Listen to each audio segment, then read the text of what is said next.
Selamatkan bangsa kita, jatuhkan Presiden Prabowo dari kursi presiden. Kita harus bersatu, kita harus demo untuk turunkan Presiden Prabowo. Ada orang yang bilang, selamatkan diri kita dan juga selamatkan bangsa itu, jatuhkan Presiden Prabowo. Itu gila. Kenapa aku bilang gitu? Tidak ada presiden yang melanggar aturan. Pak Prabowo tidak ada melanggar aturan. Pak Prabowo itu banyak sekali cobaannya. Pertama jadi presiden, demo 25 Agustus itu di seluruh Indonesia. Dan sekarang dicoba dengan perang di Timur Tengah itu yang tidak kunjung selesai gitu loh. Dan sekarang ada orang yang menyatakan selamatkan bangsa kita dan juga diri kita itu harus jatuhkan Presiden Prabowo.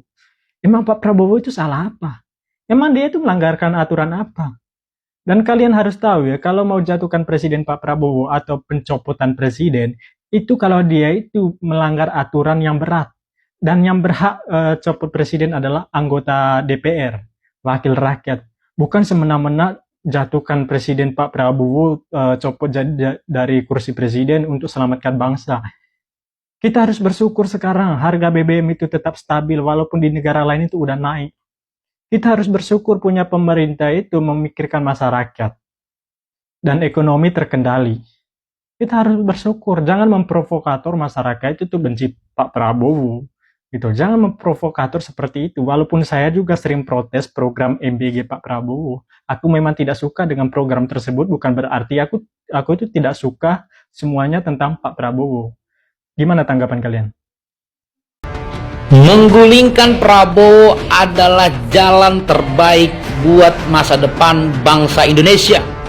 Secara pribadi saya tidak melihat Prabowo punya niat, punya cara, punya konsep yang kuat tentang bagaimana memperbaiki keadaan bangsa.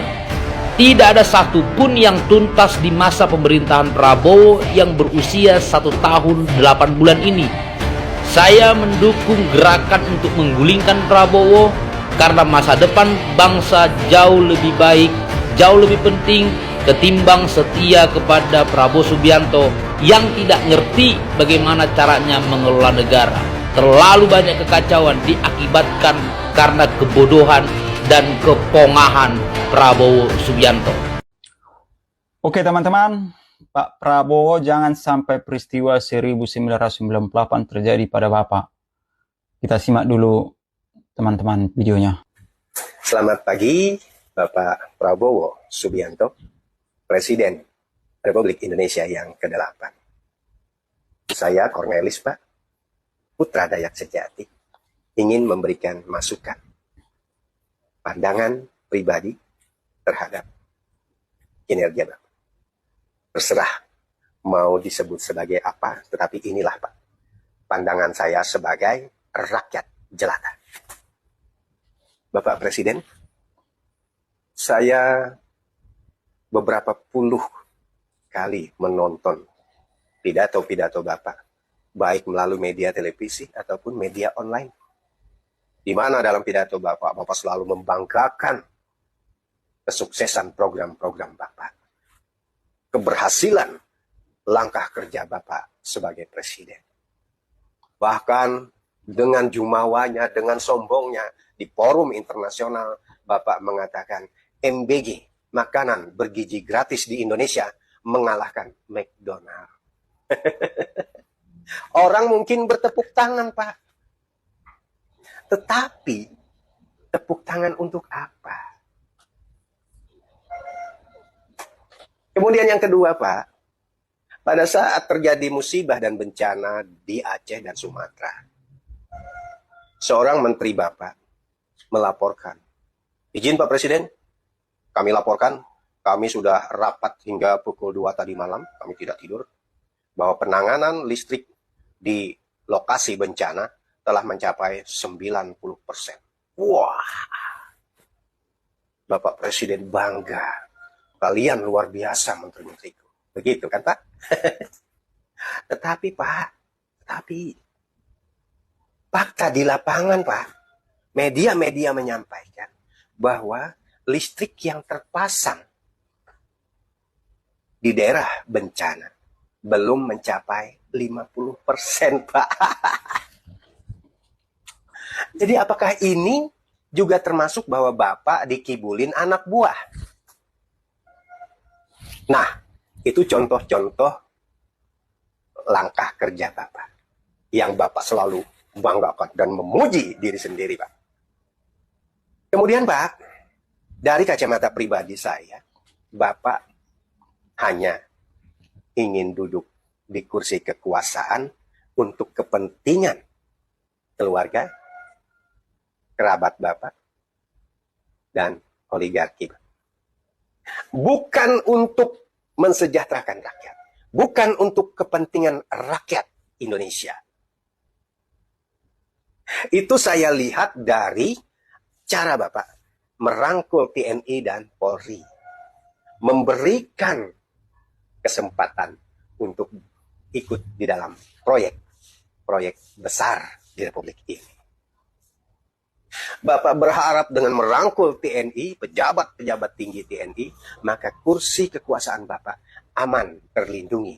Karena mereka adalah institusi-institusi bersenjata yang bisa memerintahkan anak buah untuk menjaga Bapak. Bapak betul-betul mengikuti cara Presiden kedua Republik Indonesia, Soeharto, yang merangkul, mengendalikan TNI, ABRI pada masa itu, sehingga berhasil menjalankan kekuasaan selama 35 tahun.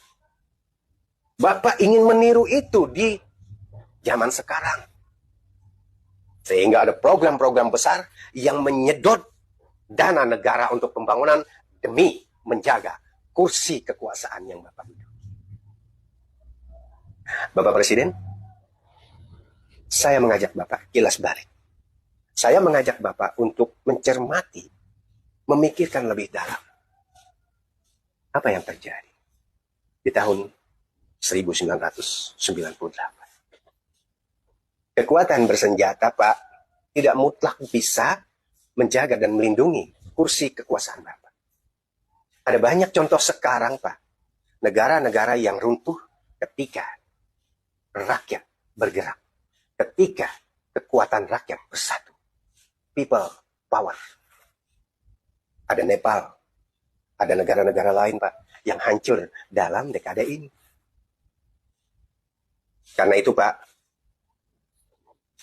yang perlu Bapak pikirkan dan jalankan adalah bagaimana bisa menarik kepercayaan rakyat.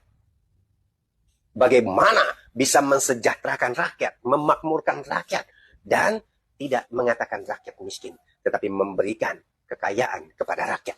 Karena kelompok Bapak adalah sudah menjadi bagian orang-orang kaya di Republik ini, Pak.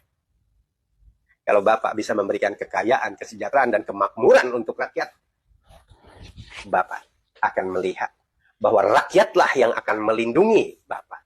Bahwa rakyatlah yang akan meminta Bapak untuk terus memimpin. Tetapi bila perilaku dan kebijakan yang Bapak lakukan tetap seperti ini, saya yakin, Pak, satu periode pun jabatan Bapak tidak akan sampai. Karena semakin hari, semakin ke sini, rakyat merasa tertindas, Pak. Rakyat merasa segala sesuatu yang hak-hak rakyat dirampas di era Bapak. Jadi sekali lagi, Pak, rakyat memiliki kekuatan. Rakyat memiliki kedaulatan di Republik ini. Kekuatan yang sebenarnya bukan berada di angkatan bersenjata. Tetapi kekuatan yang sebenarnya berada di kami, rakyat jelata, Pak. Salam akal sehat. Menurut saya, teman-teman, analisa Bapak Cornelius ini, teman-teman, memang begitulah fakta realita di lapangan, teman-teman.